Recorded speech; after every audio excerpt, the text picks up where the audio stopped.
And it turns out that you can be a science writer or science communicator. That's a real actual job, although it's not a very specific one. So I decided it was my job. And then I've spent the years since then figuring out exactly what that means. That is Danna Staaf, an independent science writer and the author of Squid Empire, The Rise and Fall of the Cephalopods. Danna received a PhD from Stanford University in marine biology and biological oceanography. And then, rather than continuing on an academic track, she decided to become a science communicator rather than a science generator. In this episode, we discuss what makes squid so fascinating and how Danna has created a successful career as an independent science writer.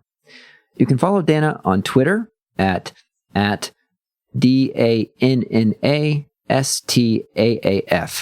and on her website, which the link is in the show notes.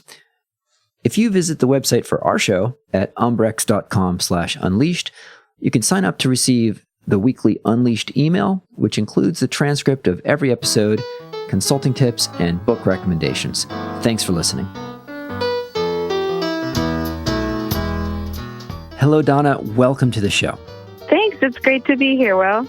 Danna, I am so excited to speak with the author of Squid Empire and The Rise and Fall of the Cephalopods. And we normally talk to consultants on the show, management consultants, but really we're about how to thrive as an independent professional. And you are the first professional science communicator we've had on the show. So I'm thrilled to hear about your work. Thanks. It's quite an honor to be joining you. Now let's start with your book and kind of the focus of your research and of your communicating. I understand from your book, which I love, by the way, you visited the Monterey Aquarium as a young girl and then insisted and with your dad's help got a pet octopus. That's right. I just completely fell in love with the giant octopus at the aquarium, and it hooked me. That was it. I came home. I couldn't forget it. I was insistent that I had to have a pet octopus. And my dad and I looked it up, and it turns out you can keep a small, not a giant, but a small pet octopus in a home aquarium.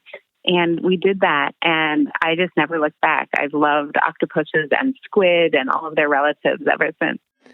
And you mentioned in the book that it's pretty important to use plenty of duct tape and so forth because they can squeeze through a small space. But you managed not to let yours escape through the drain out to the Pacific Ocean. Yes, this is true. I did some early learning from others' mistakes. I read all of these accounts of people who'd lost their octopuses escaping through tiny holes. And so we just duct taped the whole thing up and kept our octopus. And then you didn't drop the idea. I guess a lot of kids say, I want to be a marine biologist when I grow up. And then you did it, right? So fast forward us, you ended up doing your research, I think, right next door to the Monterey Aquarium and getting... Yeah, that's right. And then pursuing a degree. But you decided you didn't want to be a science generator. You wanted to be a science communicator. So talk to us about that, about your graduate work and about that decision to become a communicator. Absolutely. So yeah, I ended up coming full circle. I got an undergraduate degree in marine biology, decided to go on to graduate school, as I just had not gotten tired. Every new thing that I learned about these creatures, squid and octopus, and the whole ocean that they lived in just made me want to learn more. So I thought, okay, I better become a scientist. That's what they do. And I went to graduate school at Hopkins Marine Station, which is part of Stanford University. It's the marine biology campus of Stanford, and it's right next to the Monterey Bay Aquarium. Like, they share a fence. And it was so cool to be back there. I spent 6 years in grad school studying Humboldt Squid, which is a very large squid, not the giant squid, but a squid that gets to be, I tell people, about as big as me. I'm 5 feet tall, so it's about a 5 foot long squid. And I studied where they move, how they reproduce. They have these tiny little adorable babies, and I got to spend a lot of time looking at those and figuring out how they grow into such big adults.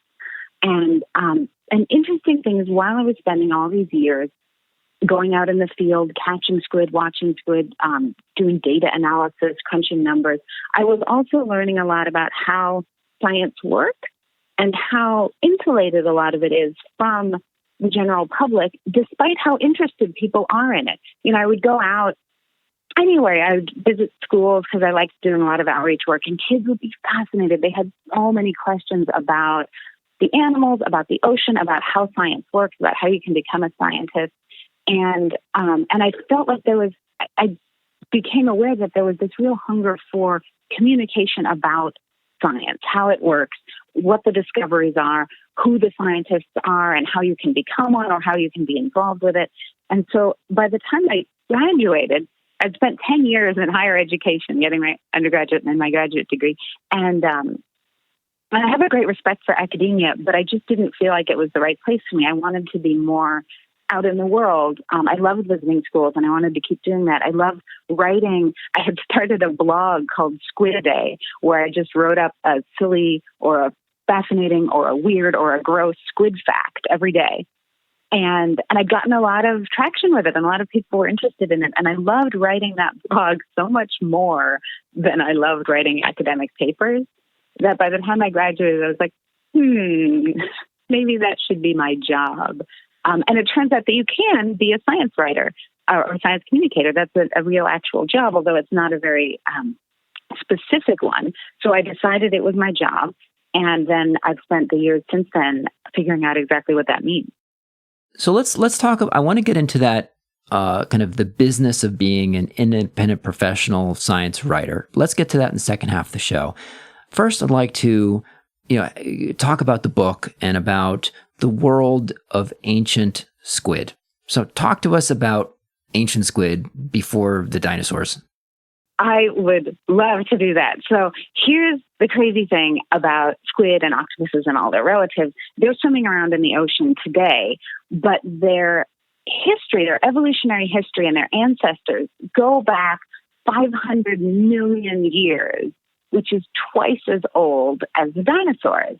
And they are at least as cool as the dinosaurs. The ancestors of modern squid lived in these shells, kind of like snails, but they were gigantic. They were kind of a school bus size, giant tentacled shell beast roaming around the ocean. And they were the first kind of sea monsters. They were the first real giants on the planet because it was before the rise of dinosaurs. It was before even the rise of large sharks and fish, and certainly long before whales and dolphins. And so if you go back to this earlier time when life was first proliferating on our planet, the cephalopods, which is the group that includes squid and octopuses, were the first big monstrous animals that evolved.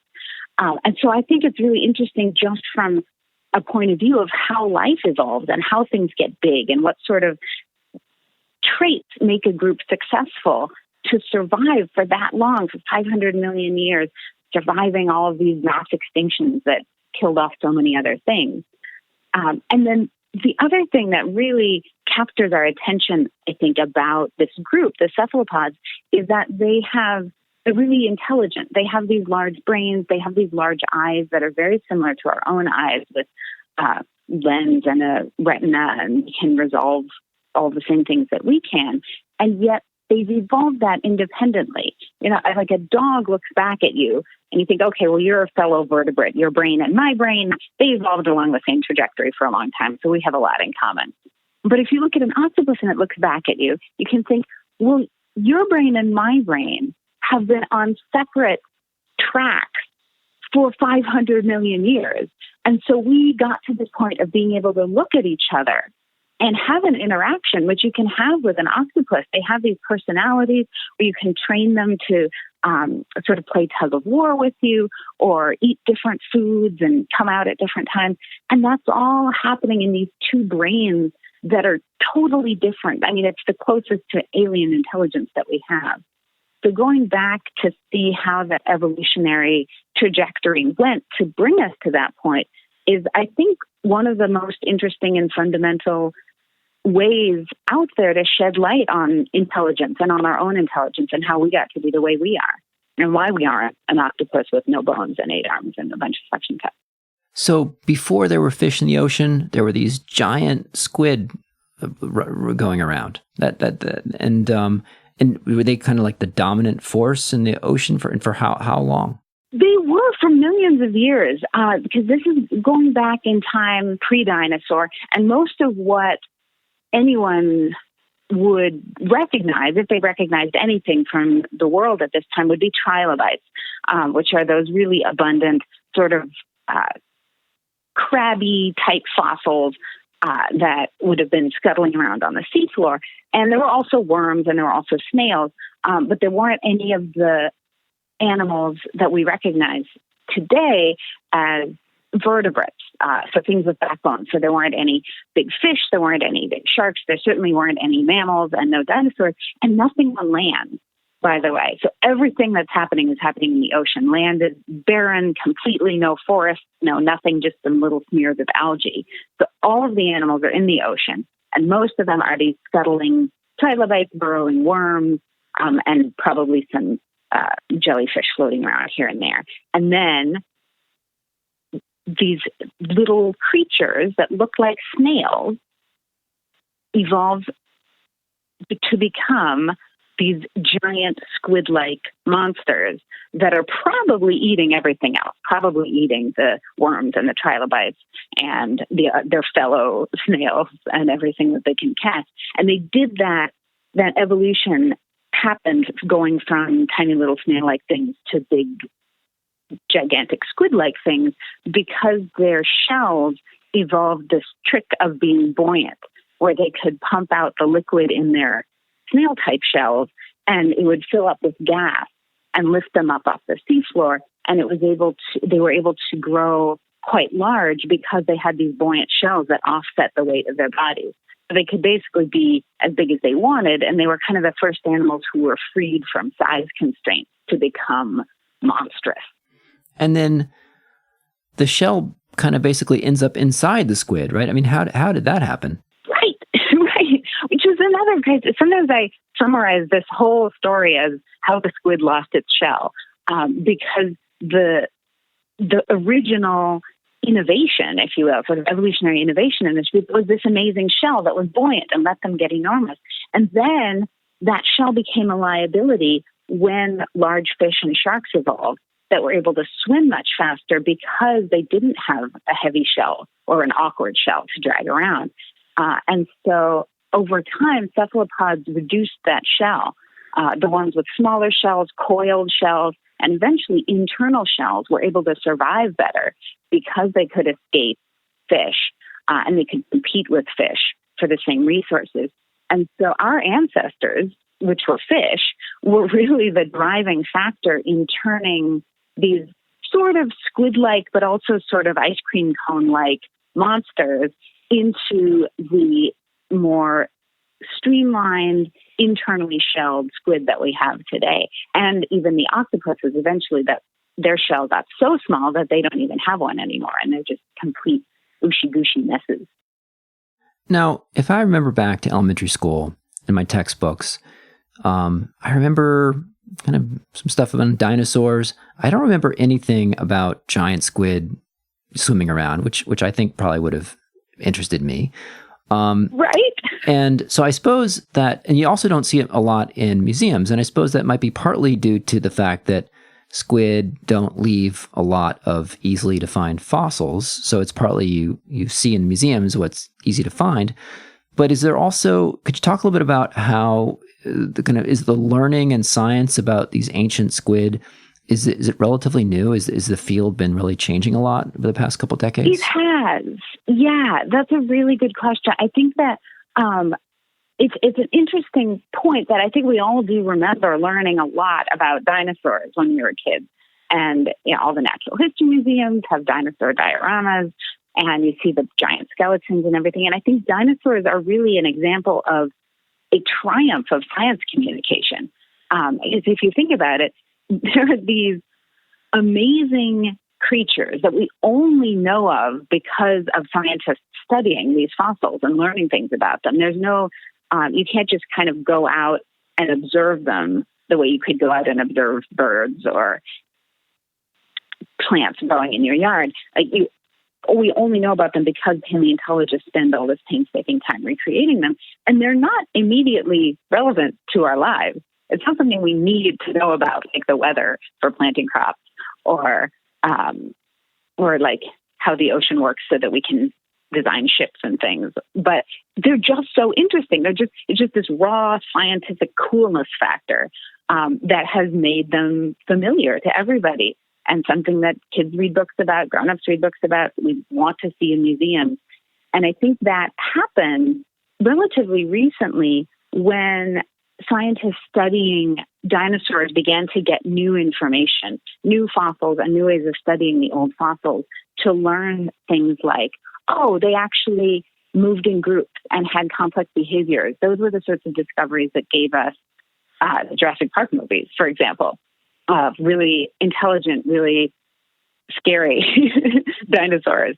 And then we started going, oh, maybe they were warm-blooded and they might have had feathers, kind of like modern birds. And those sorts of discoveries got a lot of press and got a lot of attention. And I think that cephalopods, the squid group, which I am coming back to here, have not yet reached that point of being able to have that renaissance because there's still so much we don't know about them. We have all of these shells from the time when they did have these large external shells, but we don't have any of the soft parts. We don't know how many tentacles they had, or what their eyes were like, or even really what their bodies were shaped like within and outside of the shell. But just in the last couple of decades, a lot of this work is starting to ramp up. And when I was working on the book, I got to speak with a lot of young paleontologists who are using new techniques to find new fossils or study old fossils, putting fossils in CT scanners, which will let you see more of where the muscles might have attached and where the soft parts might have been. And in some cases, they can even see muscle fibers within soft parts. So it's starting to get there. And my dream is that my book is just the very beginning of a cephalopod renaissance, like we had a dinosaur renaissance back in the 60s and 70s. All right. So we can look forward to big models of squid hanging from the ceiling. And I hope so. And I dream of like the giant shells that you could actually climb in and see what it would be like to sit in them, like an ancient cephalopod. That would be amazing, because you say in the book, I think I remember that there was one that was like, 2 meters across? Yeah. And then the longest one got up to 6 or 7 meters long. Whoa, that's a big shell. Oh my God. Uh-huh. That is a big shell. I would love. You could climb in there with all your friends. I mean, my kids would love to go to a museum and have like a replica, ancient squid shell to go climb in. That would be cool. That would be very cool. Awesome. Well, let's talk a little bit about the kind of business of being an independent professional science communicator. Talk to us about first, maybe what are the different revenue streams for you? I suppose there's some book royalties, but what else is there? Do you get like paid to go to classrooms? Do you what else is there beyond the book? Yeah, well, I would say that actually the core of my work as a science writer is writing articles, shorter articles for magazines, mostly online magazines these days. I don't write that often for print anymore. And those articles, I do sometimes get a kind of regular gig doing that. So when I first started out right after grad school, for a while I wrote regularly for KQED, which is here where I live in Northern California. It's our NPR station, essentially. And they have a science website, and I was one of their freelance contributors regularly. And then by the time that gig ended, I had editors at other publications that I was pitching stories to.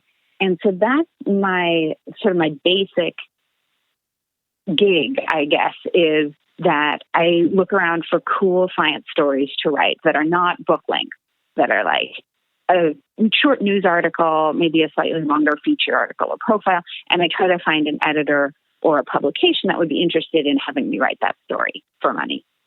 And then they pay me. I like that part. I was just going to add, so that's kind of the basic science writer gig, but there are also then sort of related things that I've done, like written things.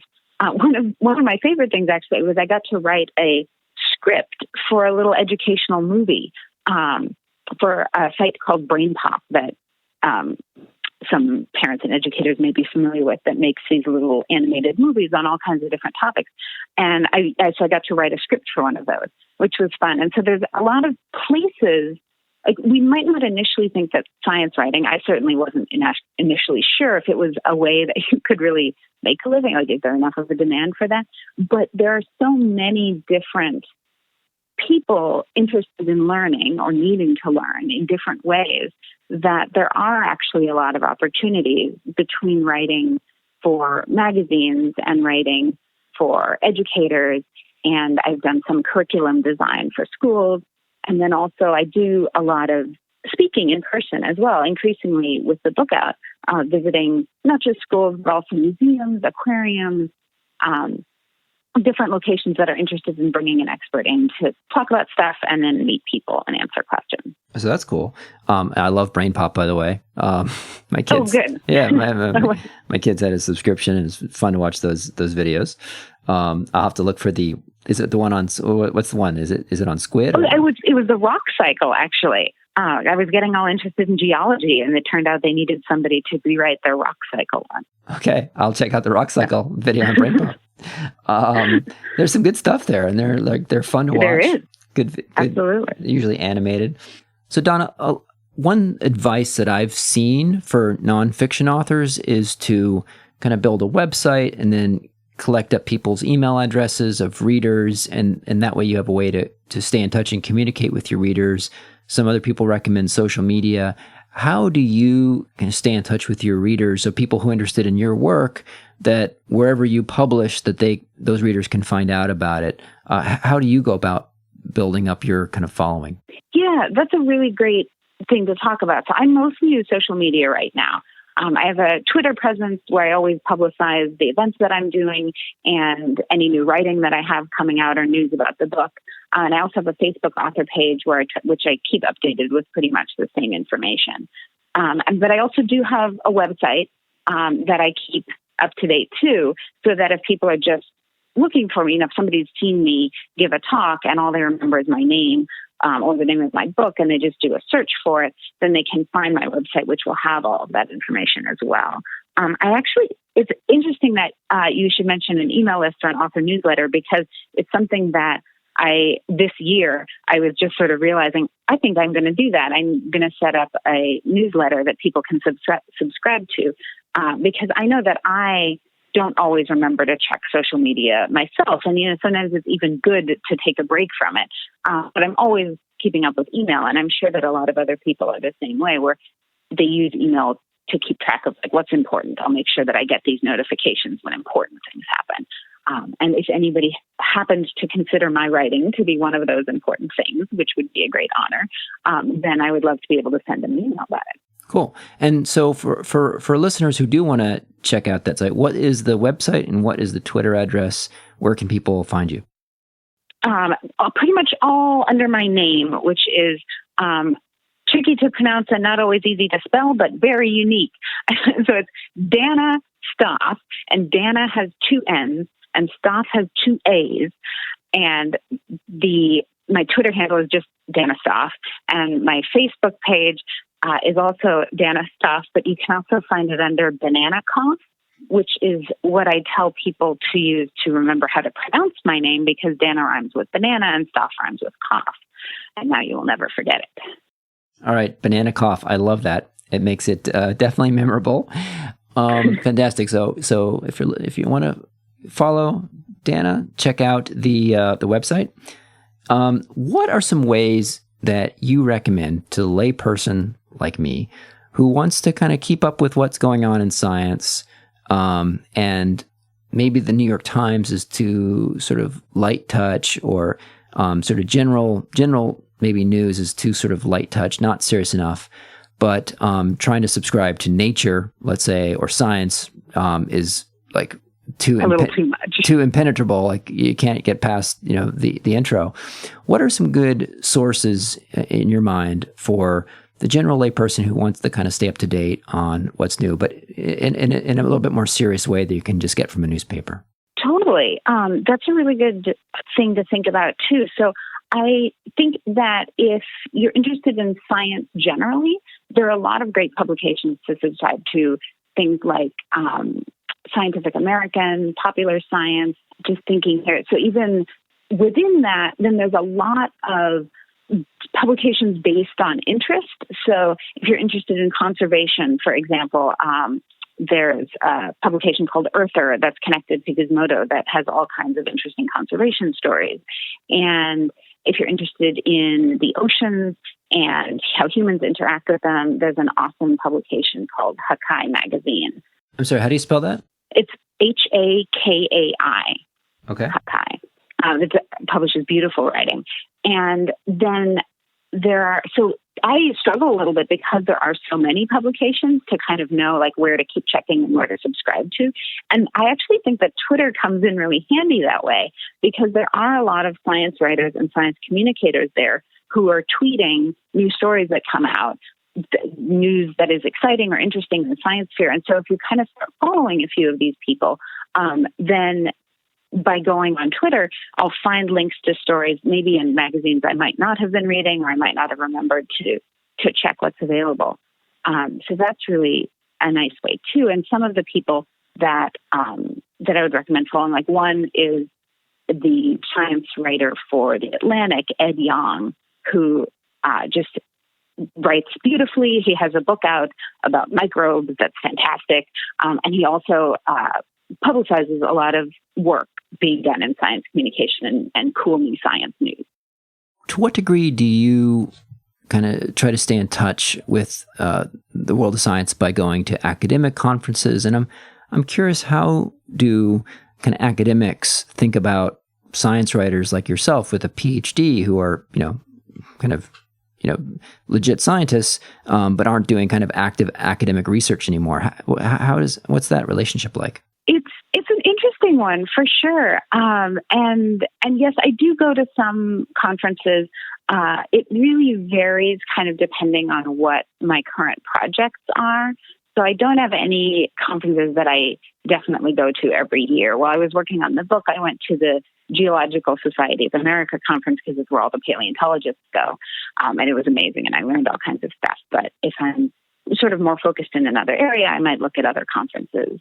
And when I talk to scientists, those who are actually practicing their science instead of me who's just reading and writing about it, I feel like there's kind of two different sets of responses, largely based on age and generation. And when I chat with folks who are at the beginning of their career, younger, who are themselves either graduate students or postdocs and aren't really sure if they're going to be able to find a position as a professor, aren't sure if they want to go that complete academic route, I get so many questions. Like, they're asking me a lot of the stuff that we've talked about in this interview. Yeah, why did you decide to go into science communication? What is it like? How do you make a living? Because it's an interesting option that I think a lot of scientists are interested in doing more of themselves. Not all, but there are a lot of scientists who love science communication. And if they're trying to still figure out their own careers, then they want to know what my career is like. Sort of in a like, could I do that? Would I want to do that? What is it like? And then when I talk to more established scientists who maybe have a position already, have tenure already, then there's less of that kind of, could I have your job? Do I want your job? What is your job like? Sort of questions. And more just like we end up having really interesting conversations, to me, more interesting than I had when I was an academic scientist myself, because we talk over wider ranging subjects. They might want to ask me about developments in science outside of their field, or I might want to ask them the sorts of questions that I felt like I couldn't ask when I was a scientist because I was already supposed to know the answer. But now that I'm a science communicator, it's okay for me to be like, I don't really understand how you measure the acidity of the ocean. Can you explain that to me again? When I was in grad school, I felt like I should know that already. So just personally, it's really freed me up a lot to ask questions and to be like, actually, I don't understand that. And that's okay. Like, maybe we can figure it out together. That is such an interesting, insight and observation, that sometimes, like just the role that you have allows you to ask questions that you might not otherwise.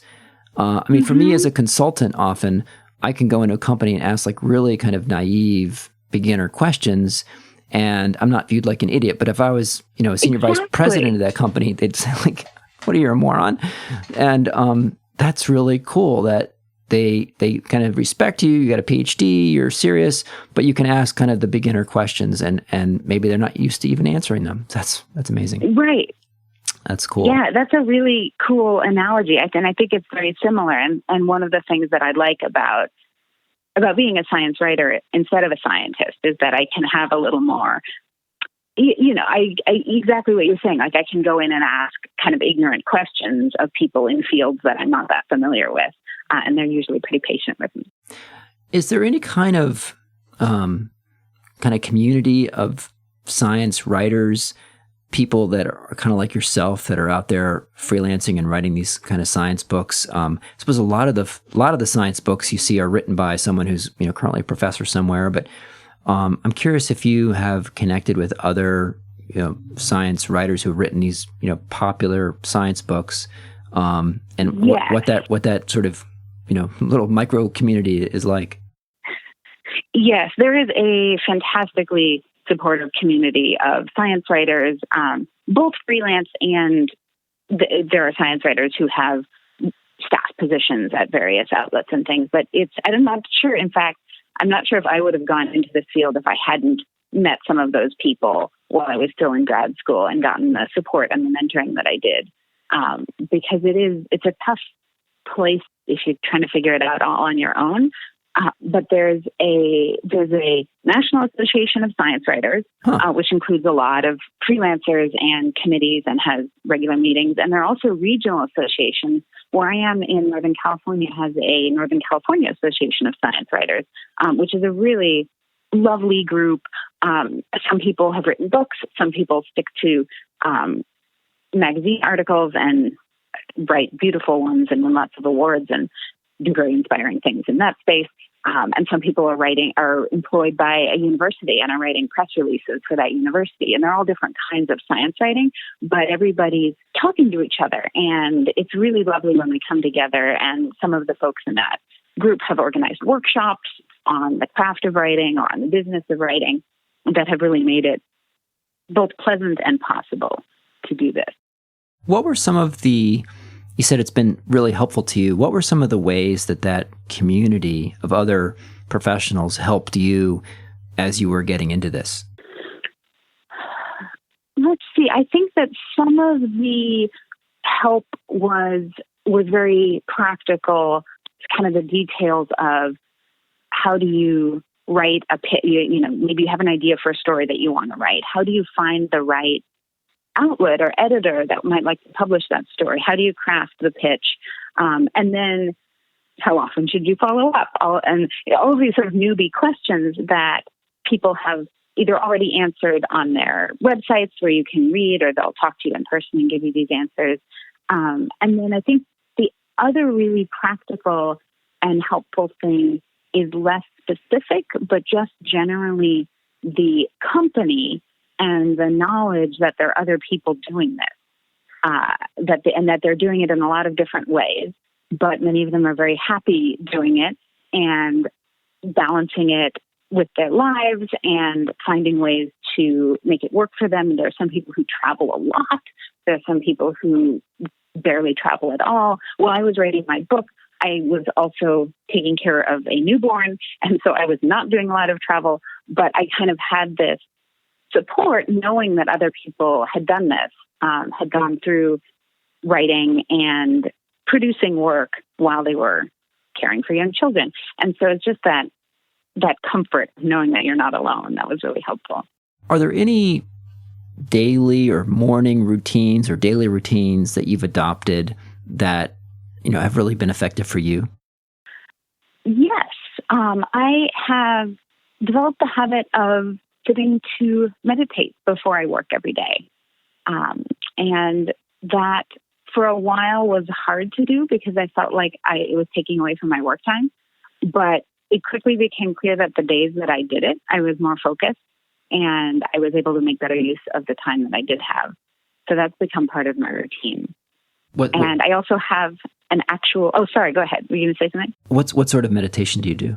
I have just kind of a set of simple breathing exercises and concentration techniques that I use. Yeah, I find so many guests on the show have adopted some form of mindfulness or meditation.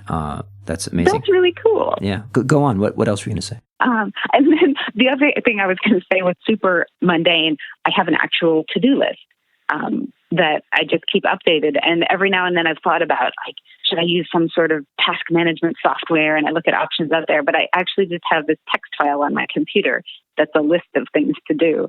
And I have not yet found anything more effective than that. Yeah, just keeping one single to-do list. Super effective. Yep. Amazing. It's awesome. Any books that you have frequently gifted or just highly recommend? Yes. So specifically for science writers, there's a book called The Science Writer's Handbook, Everything You Need to Know to Pitch, Publish, and Prosper in the Digital Age. And it was written by a number of freelancers, some of whom I had met in person, one of whom was a mentor for me when I was starting out.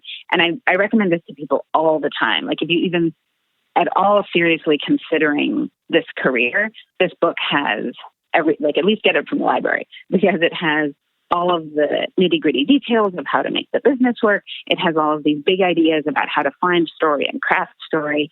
And it's just perfect. And there's another book about writing a book, which is more general, any kind of book. They cover from nonfiction to fiction to children's books to everything. And that one is called The Essential Guide to Publishing a Book. I should probably have made sure I knew the title before I recommended that one. We'll include it in the show notes. It is, let's see, because I know the subtitle is Putting Your Passion into Print. It's by Ariel Exted and David Sterry. So that's a great one for anybody who's interested in writing a book of any kind. Awesome. Well, Danna Staaf, thank you for joining. It's fantastic. I loved your book, Squid Empire. Looking forward to the next one. You have another book coming out, I think a children's book, perhaps? Yes, I hope I'll be able to share news about that. Okay, so it's still under wraps, the title and so forth, but we'll look forward to news about that. And I will be checking dannastaaf.com, your website. We'll include a link to that in the show notes. Thank you so much for joining. Thanks so much for having me, Will. It was a lot of fun. Thanks for listening to this episode of Unleashed, the show that explores how to thrive as an independent professional. Unleashed is sponsored by Umbrex, the world's first global community of top-tier independent management consultants. The mission of Umbrex is to create opportunities for independent management consultants to meet, share lessons learned, and collaborate. I'd love to get your feedback and hear any questions that you'd like to see us answer on this show. You can email me at unleashed@umbrex.com. That's UMBREX.com. If you found anything on the show helpful, it would be a real gift if you would let a friend know about the show and take a minute to leave a review on iTunes, Google Play, or Stitcher. And if you subscribe, our show will get delivered to your device every Monday. Our audio engineer is Dave Nelson. Our theme song was composed by Gary Negbauer, and I'm your host, Will Bachman. Thanks for listening.